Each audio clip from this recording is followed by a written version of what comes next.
Hey everybody, how you doing? I'm here again with Richard Schwartz. Just going to read you his bio to have a sense of all that he has accomplished to this point. Richard Schwartz began his career as a systemic family therapist and an academic. He co-authored with Michael Nichols, Family Therapy, Concepts and Methods, the most widely used family therapy text in the US. Dr. Schwartz was associate professor in the Department of Psychiatry at the University of Illinois at Chicago's Institute for Juvenile Research, and later at the Family Institute at Northwestern University. In 2014, he moved from the Chicago area to Boston, and now is on the faculty of the Department of Psychiatry at Harvard Medical School. He's also a senior fellow of the Meadows Treatment Center in Arizona. Grounded in systems thinking, Dr. Schwartz developed internal family systems, IFS, in response to clients' descriptions of various parts within themselves. He focused on the relationships among these parts and noticed that there were systemic patterns to the way they were organized across clients. He also found that when the client's parts felt safe and were allowed to relax, the clients would experience spontaneously the qualities of confidence, openness, and compassion that Dr. Schwartz came to call the self. He found that when in that state of self, clients would know how to heal their parts. IFS is now evidence-based and has become a widely used form of psychotherapy, particularly with trauma.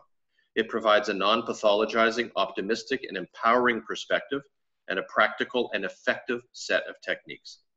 This approach to psychotherapy suggested alternative ways of understanding psychic functioning and healing, and lent itself to innovative techniques for relieving clients' suffering and symptoms. IFS is a non-pathologizing, hopeful framework within which to practice psychotherapy. IFS has also moved beyond psychotherapy and is being used in innovative ways in the fields of mediation, conflict resolution, education, spirituality, executive and health coaching, and medicine. A featured speaker for national professional organizations, Dr. Schwartz has published many books and over 50 articles about IFS. His books include You Are the One You've Been Waiting For, Bringing Courageous Love to Intimate Relationships, Internal Family Systems Therapy, Introduction to the Internal Family Systems Model, and The Mosaic Mind, Empowering the Tormented Selves of Child Abuse Survivors with Regina Goulding, as well as Meta Frameworks with Doug Brunlin and Betty Carrere about transcending current models of family therapy. There's also vast IFS literature written by others. A big bibliography and information about trainings and other resources can be found on his core website, selfleadership.org. In year 2000, Richard Schwartz founded the Center for Self-Leadership in Oak Park, Illinois. CSL offers 3 levels of training in IFS, workshops for professionals and for the general public, an annual national conference, publications, and DVDs of Dr. Schwartz's work through its website, again at selfleadership.org. IFS trainings and workshops are now held around the world. Whoa, that's a lot. No, Are you tired? Are you tired, Nick? I'm embarrassed. That's the long version, and I haven't heard it for a long time. Yeah, there's a lot there. I go like, what, you got something more to do after that? Really? Other than lying down on the couch and watching Netflix? Really? Right, well, you're describing one of my parts, activities, basically. Yeah. Right. A part we no doubt share, Yeah. mutuality. So we had a talk a little while ago. I wanted to sort of start with something that was left hanging there for me a little, and ask some questions, see what your thoughts are on something. So towards the end of our talk in the summertime, I said something like, we're not all going for the same experience of the core self. It's quite individuated, personalitied. We all have a profound and unique self. And you said to me, it's both. It's not either or. There's a level where it's all the same for everybody. But this particle and wave, when you come back into the particle and embody, there's a lot of individuality to it. But when you enter the non-dual state, it's pretty much the same. Also at the end of that dialogue, you said something like, you likened your discovery of the self, in quotes, as synonymous with that which contemplative traditions reference as Atman or Buddha nature. And then let me just read a quote. I have questions about this from my book, Grounded Spirituality, on this topic, and I'll get into the inquiry. So this is on page 137. Before you can become empty, you have to become full. And that fullness does not happen by transcending the container. It happens by filling it with a healthy selfhood, one that is a dependable container for the full spectrum of life experience. And again, I am not convinced that anyone has accomplished this at this stage of human development. I believe we have much more work to do within the dualities, in the distinctions between shadow and light, right and wrong, healthy and unhealthy, so that as a collective, our ultimate foray into a more unifying consciousness does not bypass the as yet unresolved dualities, but builds upon their healthy and organic transformation. And my suspicion is that once somebody arrives at a healthy, vital, and robust somethingness, or what I might call selfhood, they will have no interest in jumping beyond this human form. They will be too busy living, learning, and loving within it to bid it farewell. Yes, they may then enter into an awareness of a unified field of consciousness, but it will be a meaningfully different and more wholesome experience because you'll be intact. You'll know where your self ends and where the everything begins. One more paragraph. Don't buy into the message that equates boundarylessness with an advanced spiritual consciousness. It's anything but. There's a crucial difference between an experience of unity consciousness that emanates from a healthy boundaried self and the unboundaried experience of oneness that results from dissociating from the self. If you want a shot at unity consciousness, unify yourself first.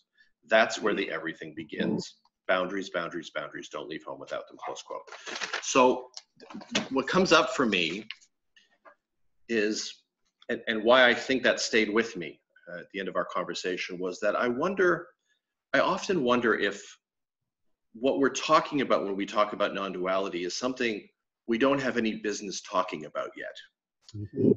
You know, I just wonder if we as a species have not yet reached a stage where we've gone through the self-assemblage requirements or prerequisites necessary to reach a stage to even know what that unity consciousness feels like from a fully awakened, fully embodied, fully sacred purpose-driven position of self-leadership, let's say. So what I mean is, when I tapped into this thing called a unified field at a Jack Kornfield and Stan Groff workshop years ago, you know, I did my release work, I went outside and sat before the bulrushes, and I felt unified. I felt that experience of oneness that I often experience through the experience of moving into my body and moving through my stuff. But now when I have an experience of that thing called oneness at this, I would say, slightly more assembled state internally with respect to pieces and parts, it doesn't feel the same as what it was before. It doesn't feel like it's the same experience for every other person. It feels like it's not even the same experience for me. And one of my problems, as you know from the work I did in Grounded Spirituality, is that I feel like almost all of these so-called spiritual experiences and quests and forays into the non-dual field are emanating from the desire to get out of here. And I just wonder if the reality is that we don't even know until we can move to the next stage of actualizing a whole, intact, integrated, purpose-driven self, what unity and the wave experience really means. So I've got a yes and no to answer to your. We're really on the same page with the idea that people are trying to get to that to avoid being here. And at the same time, my personal experience and my experience with many clients is that yes, you can taste that unity place. And for me, it is the same place that I tasted. You know, I did TM right after graduating college, and was, and I could get to that that place, and I loved it, but I was using it to bypass what I call exiled parts of me, to stay above them, and it was actually very helpful in terms of having more calm in my life and actually more purpose. Perspective or something. perspective, but it did make me more distant from parts of me that needed to heal. So all of that I get, and now I've done a lot of unburdening, and my parts are in pretty good shape and get along with each other. And still, if I meditate certain ways, or like I recently have had several experiences with ketamine, and I can go to that non-dual place in these different ways, and it's basically the same place from my perspective. And for me, that is what might call the big self. That's the wave of the particle and wave idea of photon. And for me, I think we agree on this, too many spiritualities are all about that. Yeah. And my whole thing is, let's bring that to this place rather than try to get away from this place to be that. So, because it ends up bifurcated, right? One way or the other, we're talking about two different selves almost. So what pulled me into this a little bit, and this is very much my next growing edge in my inquiry anyway, was when you talked about that the self that you found was the same self or similar to the self of the Atman self. And my experience of people who are, and in myself and my own explorations that go to that place, it isn't the same experience of self for me at all. It's to me, that's the no self experience, where I'm really just awash in unity or something. And I feel like my work, and I guess the invitation intrinsic to my work and to your work, I think, is to find a place where what we call the immanent field of experience and the so-called transcendent experience are synonymous with each other.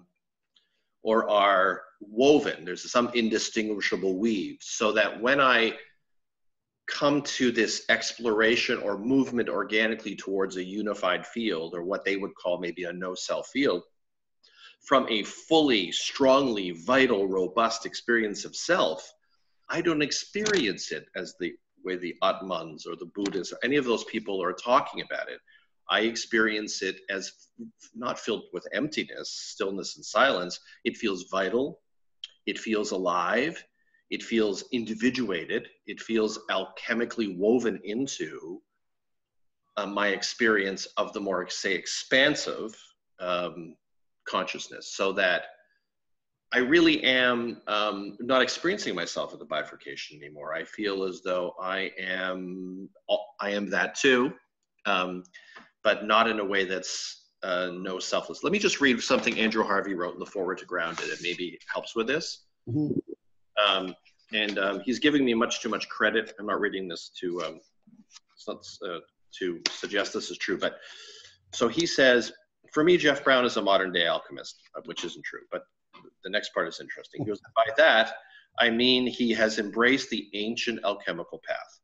The ancient alchemical path has 3 stages. First, profound experience of transcendence that reveals divine identity. This makes obvious the truth of what's written in the Upanishads, you are that. The patriarchal traditions have mistakenly taken this for enlightenment. But the alchemists knew that this was only the first stage. The second stage is the stage that Jeff is such a master of. This is where the deep knowledge of the transcendent and the forces aroused by that knowledge are consciously integrated step by step with mind, heart, soul, and crucially, and most importantly, the depths of the body. As the second stage progresses, the third stage, which is called the simple thing, starts to emerge.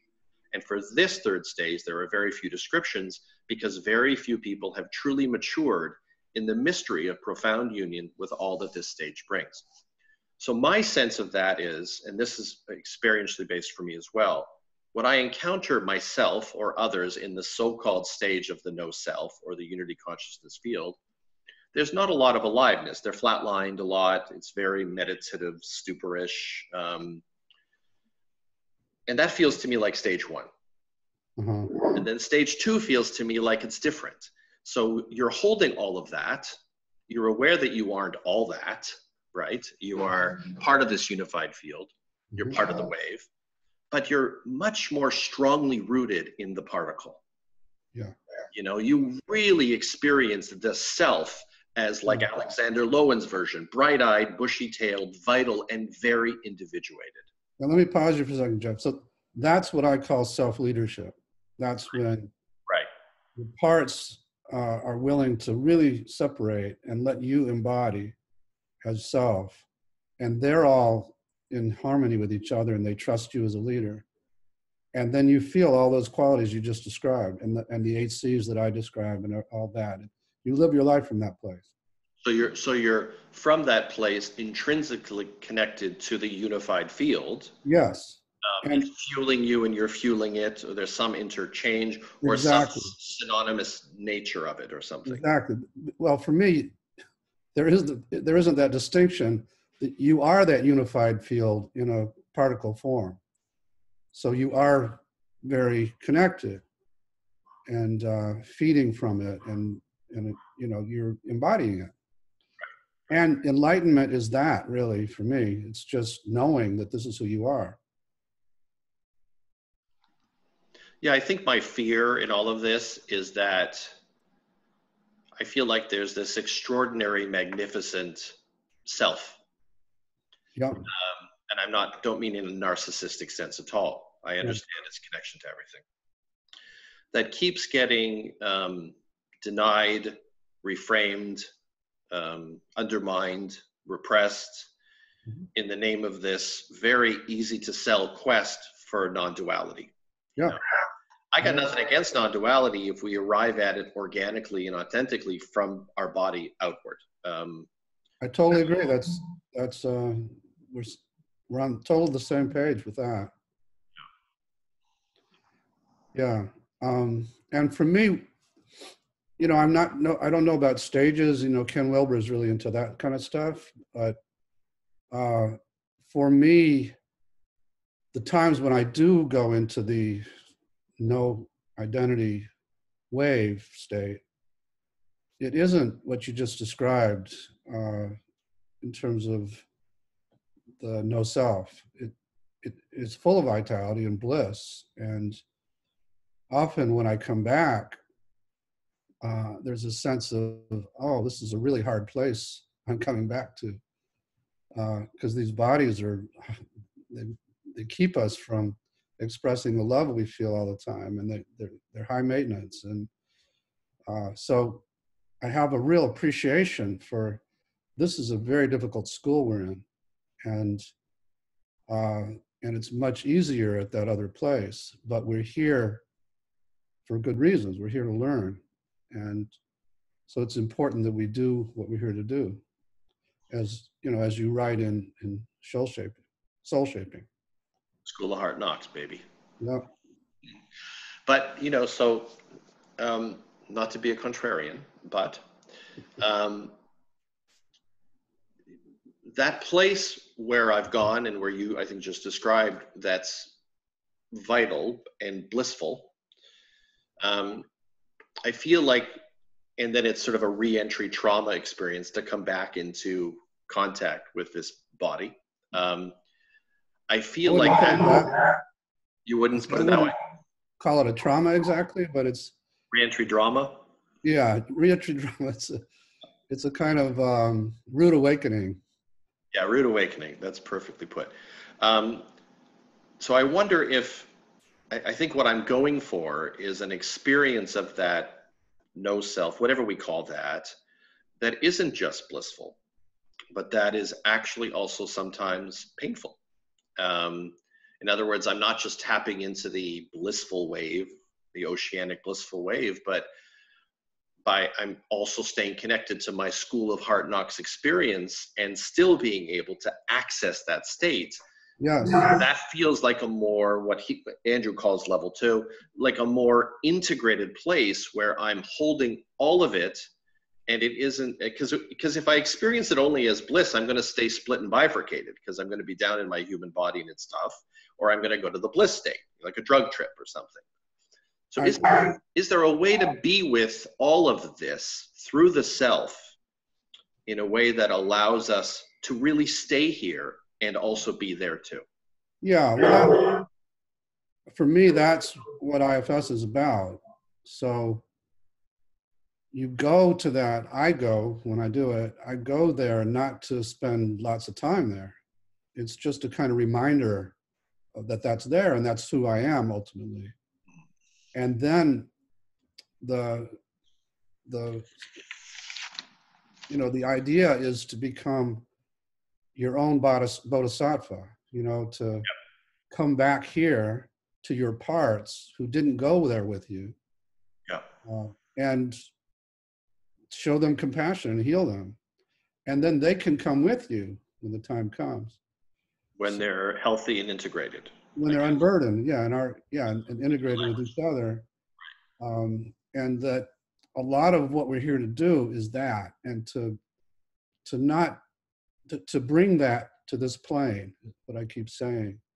And you do that when you come back and you embrace all these parts. And I mentioned bodhisattva, but it's also could be seen as what Jesus did in the outside world. He went to the exiles, he went to the lepers and to the poor people, and to Nice. and embraced them and brought them back home. Well, that's what we're supposed to do. And that's what IFS is about. It's about bringing that here so that when you're here in self, you don't feel in the wave. You have an individual identity, but you have all the wave qualities embodied. Right. Got it. So in Soul Shaping, which I know you had just said that you had just read, I talked about my parts because I was interfacing and with these aspects of self somehow at an early age. And I remember being in Mr. Higgins' European geography class and hearing a voice inside of me say, you're not really you anymore. What happened to you? You used to be more intact, whatever the wording was. And so I had an understanding that there was this core primary me, and then there were these, I didn't have your language for it, but that there were these, what I would call adaptations and disguises. So one of them was I called Encyclopedia Brown, which was my head-tripping way managing reality, surviving by my wits. One of them I called Hyper Boy, which was staying in motion so they couldn't attack me. One of them was Bad Boy, who was just acting out his stuff everywhere. And I understood those to be primarily defenses or adaptations and disguises, masks I wore to get through life, ways of coping. Right. But there was one other one, which I mentioned in the first part of Soul Shaping, that I called the warrior. And the warrior felt to me both to be a necessary adaptation to survive my crazy family, but it also felt deeply connected to my soul's journey.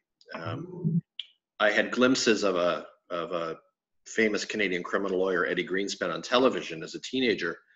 And I used to say, I'm going to work with that guy one day. I know that guy. I can feel where that guy's coming from. And no one took it seriously. Nobody in my family went to law school or university or anything like that. But it felt really true to me. He felt familiar to me. And then I had other glimpses of other steps that I would take going forward in my life, studying psychotherapy and then writing. And all of it just seemed law, psychotherapy, writing. It all seemed to me encoded in me, what James Hillman called the innate image.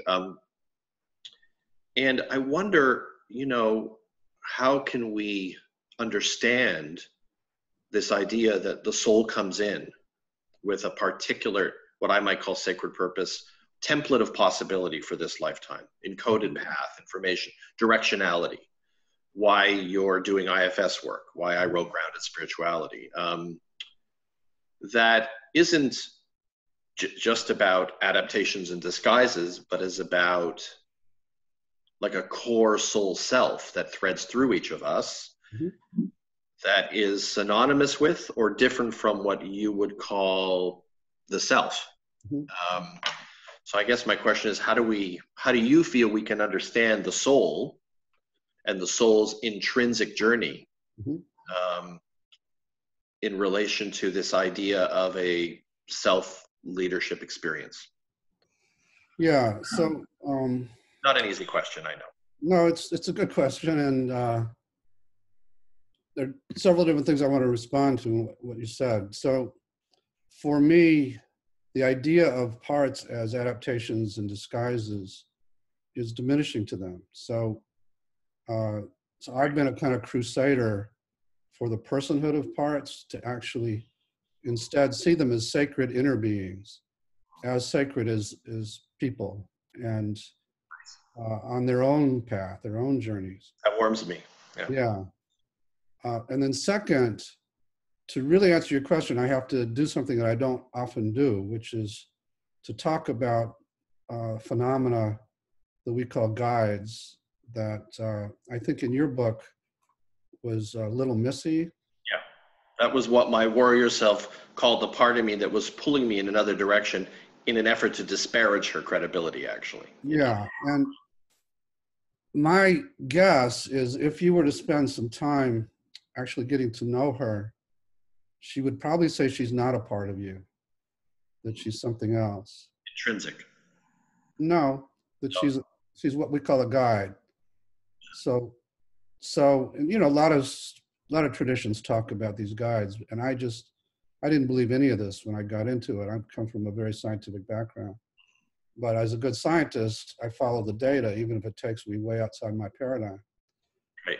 And these guides started showing up in clients, many different clients at a certain point.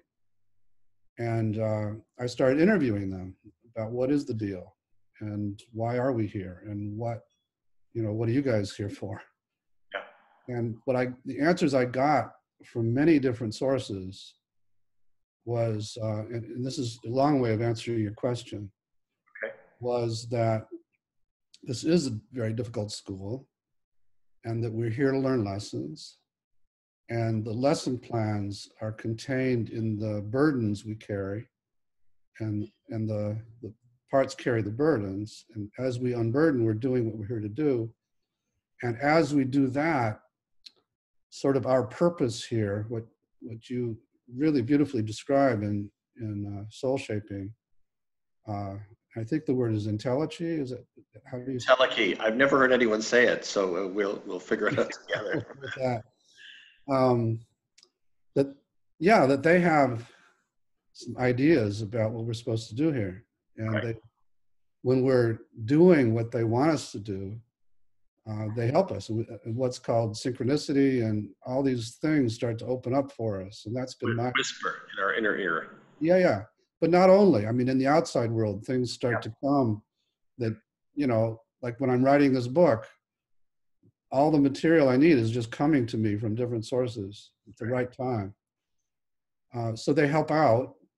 And then when you're off your path, they'll fuck up your life so that you can't keep doing it. Just keep tripping you up. Yeah. So anyway, that's what I've come to learn. This is, again, just the data that I've received from these investigations. And now it's working for me. In fact, they've made it clear that IFS didn't come out of my pea brain, that actually I'm just sort of channeling this wisdom. You're channeling it, but it's not external to you. It is also intrinsic to you. Yes and no. Yeah, I mean, okay. Yeah, for me, the guides aren't necessarily intrinsic to us. So in soul shaping, I talked about Plato's story, the myth of error, the idea that we go to the forgetful river as souls, and some of us go down wherever that is, and some of us come back. And this idea that something or some being whispers in our inner ear to let us know what we're here to do in this lifetime, what are we here to learn, to grow through, what I would call sacred purpose. And, a lot of times people write in the field about purpose and they just talk about the great, to do IFS, to build a model, to change the world. And what they don't talk about, and what I do talk about, is, the importance of doing the work, healing in the emotional body. Mm-hmm. For me, repressed emotions are unactualized spiritual lessons. I don't make a distinction between emotional and spiritual maturity. That's what was my learning, because I did body-centered work with Al Lowen, and I kept growing and maturing in my capacity to hold everything through this work in my body. And I did have little Missy whispering me, not always telling me which way to go at first, but saying, law's not for you. And I was, of course, my warrior self, my Jewish self who came from nothing, my responsible for my family self, said, of course you're going to go be a prominent trial lawyer and make $1 gazillion and change the. And she said, no, you're not, but I can't tell you what you're here to do yet, but I know you can't walk in that direction. Right. So for whatever reason, I was crazy enough to trust her. And what I find interesting about this experience of her, so she's holding an awareness of what I'm here to do. And I don't experience myself as sort of having to really figure it out. I feel like it's all lined up inside. I just got to get out of my own way. And then the next exit on the off ramp is already labeled with the next thing I'm supposed to create and produce. I live like that internally. What was interesting about her, I went through a number of years after I wrote Soul Shake, I wrote Uncommon Bond around that time, when I didn't hear from her. I didn't experience anything related to her anymore. It was almost like I had become that now. And then I started to sort of chase publishers and do everything that really isn't me. And then in the middle of the night, I had a dream. And in the dream, she said, fire your agent, stop chasing publishers, stop trying to contact Oprah. Just do it the way you do it on your own terms. And I woke up and I fired the agent. I stopped chasing publishers, stopped sending books to Oprah. And then she went quiet again. It was, it was like she's holding some truth. And I believe so much of my work, and I know your work, is to remind people that inside of all of this is not just some arbitrarily healthy notion of self, but one that's actually encoded with meaning and directionality. And, right. And if we can all that's exactly the same as my experience. Right. That I'll hear from guides explicitly on occasion, and then as I heed their advice, I don't much hear from them, but they do start to grease the skids. In other words, make it possible for you to move in that direction. Yeah, they help in all kinds of serendipitous ways in my outside world. I mean, did you name any of them? My own? No. Okay. They don't seem to be that interested in talking to me as much. Right. But there's not one primary one, like a little Missy. There's aspects more? It's unclear to me. The whole thing is quite unclear. I mean, I envy a lot of clients who do have one, and it's very clear to them, and they can see it, and they talk to it. One of the few times I got a direct experience, a direct message, was early in the development of this. To get to in front of a, what's it called? I was in a psychiatric department at the University of Illinois at Chicago, and I would do grand rounds in front of these psychiatrists who were all analysts or biomedical people, and get up as a 32-year-old kid and talk about things that contradicted what they were saying. And to do that, I had to rely on a part of me that didn't give a shit about what anybody thought. It was very arrogant in a sense. Mm-hmm. And that was covering over parts of me that felt totally worthless and carried those burdens from my father. And as I was doing that, it got me out there, and it got the model out there. Yeah. But there was a point where I was becoming a leader of something. You know, I had a following. And I got this very clear message one day: we gave this to you, it's not yours, and don't fuck it up. Mm. And so I then, I really turned inside and started to work with the parts that were arrogant and needed accolades and and so on. And so now I frequently get comments about how humble I am, and it's it's genuine. And maybe it's a contradiction to say you're humble, because if you say you're humble, you're not humble. But yes, you can still be humble and say you're humble. It's okay. But it feels pretty genuine. I'm not out there for the other motives that I used to be, because I've unburdened a lot of those parts. And it feels much more self-led. It feels more like I'm doing it because, like you said, this is what we're here to do. I found my path, and I love doing it. This is maybe why on an energetic level, apart from as a matter of philosophy, I feel resonance with you, because Yeah. when I came into this field, I had this crazy idea I was going to find like all these people who were driven by what I was calling sacred purpose, like I don't know, I wouldn't use the word channeling, but called to, whatever that is. And what I encountered were so many people who were motivated by unhealthily egoic and financial concerns to bring their offerings and their teachings. And I had a real hard time slowly gathering a community of people who were working and writing in the field that I felt real heartfelt resonance with, that we didn't think we were all that, and I get that piece where you still have to be a little bit confident to push against, like I'm writing against patriarchal spirituality. That's a pretty large community of people to write against. So I have to sometimes come in really hard. I don't like it. I prefer it coming in sweeter and softer. I like the way it feels in my body a lot better, but I get it. But at the same time, understanding that we're divine instruments, I don't even that feels too egoic to language it. But there's something, and then I start to believe really that we all are, that if we could all do the parts work to get all this mishigas out of the way, we're all carrying this encoded sacred purpose, whatever you call it, soul scriptures, anything you want. And that if we can all just get aligned with it, we'll stop hurting other people. Because my experience is the more I am aligned with why I'm really here, the last thing I want to do is cause anybody else suffering. That's exactly my thinking about it, and the bigger goal now for me is to achieve that, is to bring this awareness of who we really are to the culture, and that changes everything once people start to get that. Everything. So, yeah, we're really on the same page with that too. But we're challenged because, just watching the political situation in the U.S. is a wonderful metaphor for all of this. I feel like the movement, and we just had an election in Canada where, thankfully, Justin Trudeau defeated the Conservative. Because Justin is all about inclusivity of parts and inclusivity in every regard. And survivalist consciousness is gripping tightly held, afraid of differences. They don't realize how scared they are because they're so bloody armored all the time. But really, they're frightened. And now it's a question of whether or not there's going to be more of us and more of them, and how we're going to be able to move forward and deal with climate change if we're not living in the awareness of all that is happening. Yeah.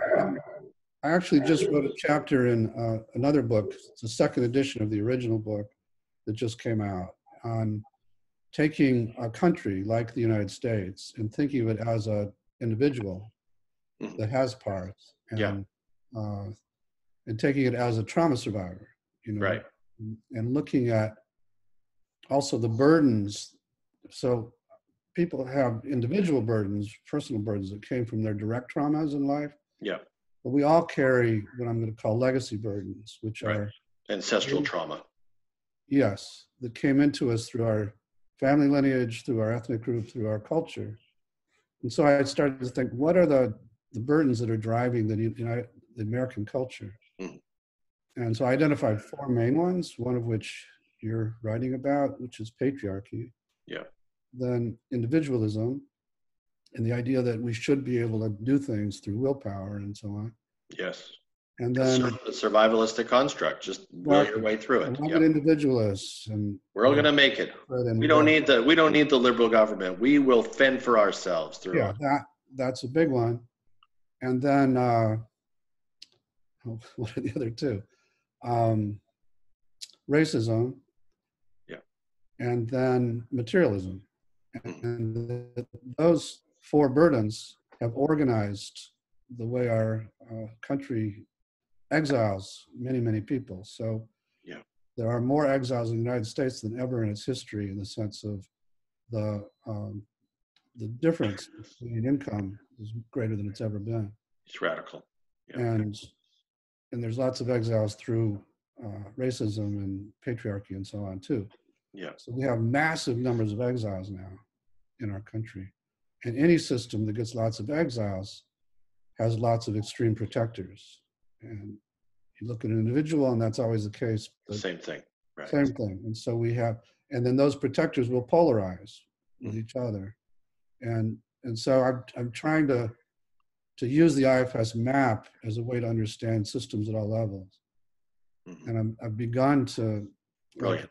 2 weeks ago, I just was working with a group of senior partners at McKinsey, which is the big consulting firm, and who work with world leaders and so on, and teaching them IFS, and they sort of caught the bug. So I'm trying to start to bring it to larger systems that way.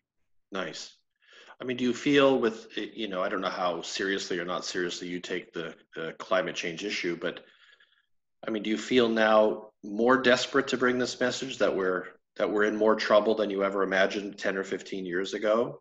Yeah, I do. And that's challenging too. I had my first 2 grandchildren this year, and congratulations. there's nothing that makes you, desirous of changing the world than having kids you're so connected to who are going to suffer. That generation, the way we're headed, is really in for a really bad life. And so, yeah, there is an increasing urgency, and self doesn't go with urgency. It's a kind of a paradox, I guess, or it's as I work with the parts that feel the urgency, I need to ask them to give me the space to keep going at the pace it's supposed to go. Yeah, So, I get that. Feels complicated. Complicated, contradictory, and I know. You just want to lie down sometimes and take a rest, but you feel like you better get a move on because we're all in trouble. Yeah, exactly. And yes, and there are parts of me, like everybody, that want to pretend it's not there and just keep my little life okay. And I work with those too. So that's the balance, is really being able to see with that C-word clarity what's actually happening, but not be paralyzed by it, and also not. And I've been training social activists also in this, and to not do their social activism from that righteous, urgent place that puts people off all the time. But from a grounded, sustainable, accessible, relatable place. Yeah. Like, I think you had the metaphor of an inchworm or something. Yeah. Growers are inchworms. Yeah. I know, but even that makes me nervous now. It's funny, the climate change thing, the whole theme of it, one of my greatest fears about it, apart from the climate change itself, is that it forces people who are on the borderline, moving in the direction of a more authentic, progressive, inclusive consciousness, to go back to gripping survivalism. And, and that how do we stay heartfelt, open, growthful, and inclusive when we're afraid for our life? Yeah, it's tough. Yeah. Go ahead. So you're, just to let people know, you just completed or are completing an audio course with Sounds True. What's it called again, the course? It's called Greater Than the Sum of the Parts. So it's an attempt to outline the spiritual side of IFS. And I completed that a couple of years ago. Okay. And now Is it out? Is it out already, Dick? Yeah, it's out. Oh, okay. And now I'm trying to turn that into a book. And is there a working title for the book, or will it be the same title? I'm not sure yet. Okay. Yeah. Great.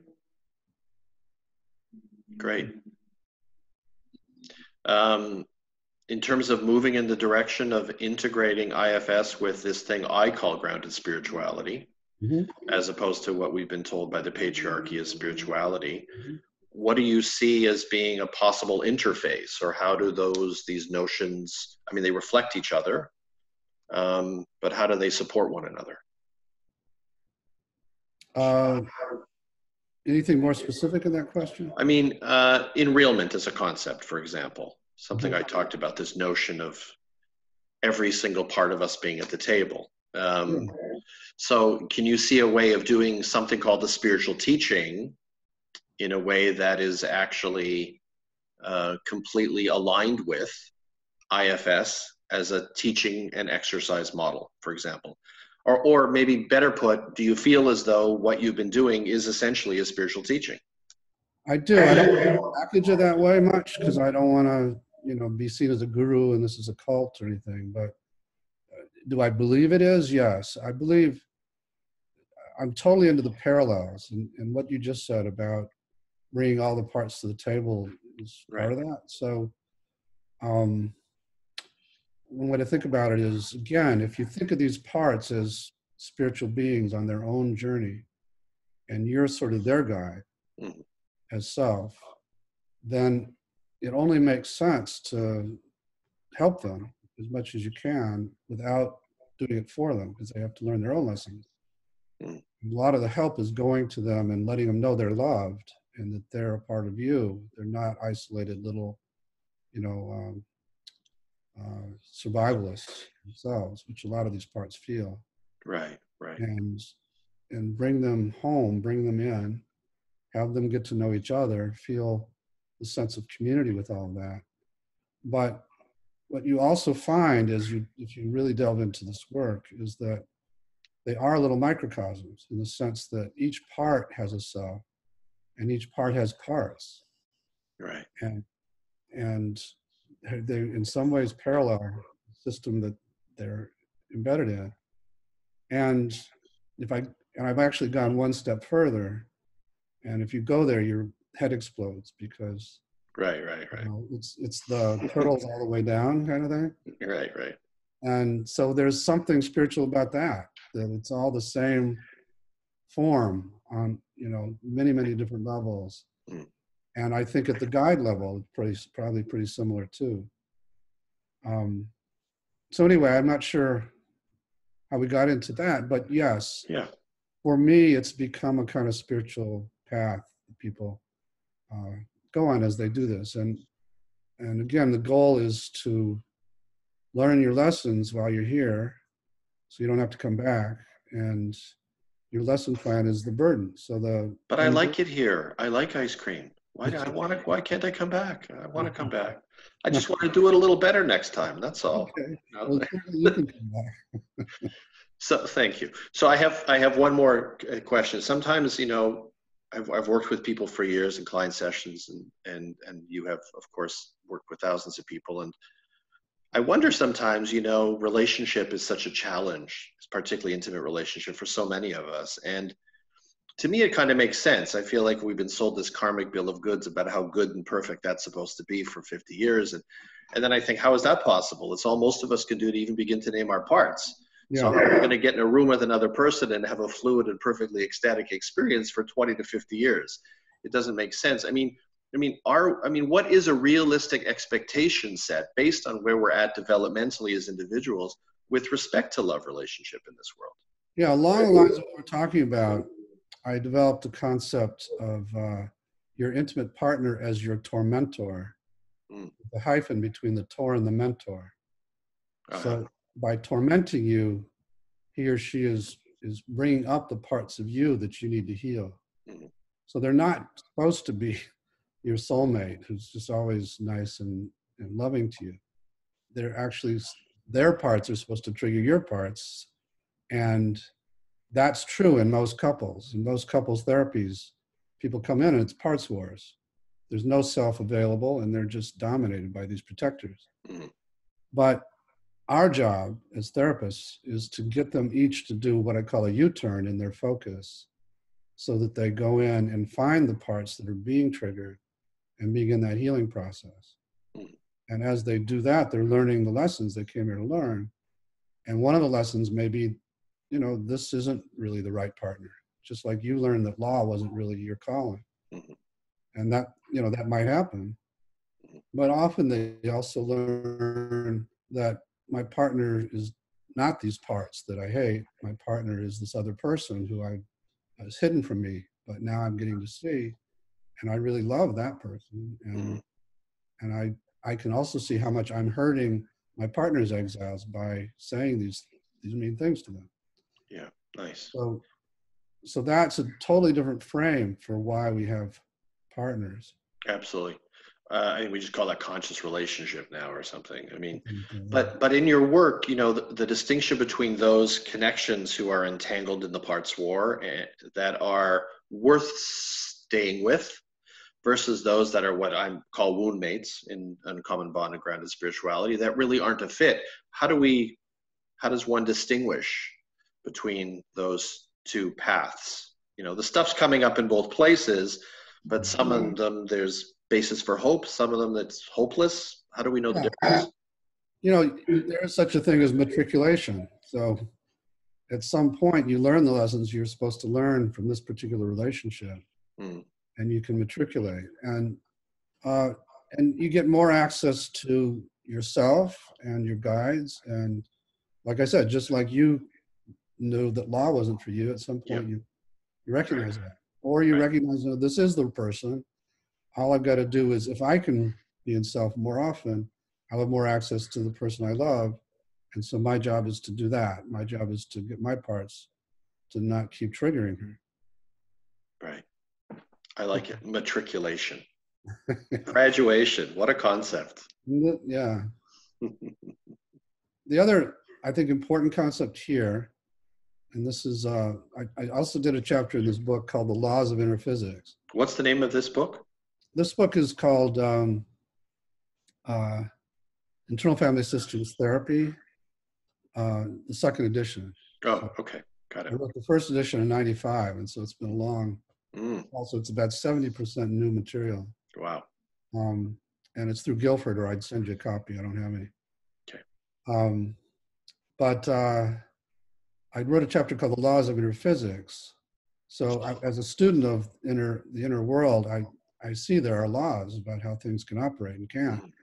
They're different from these external laws.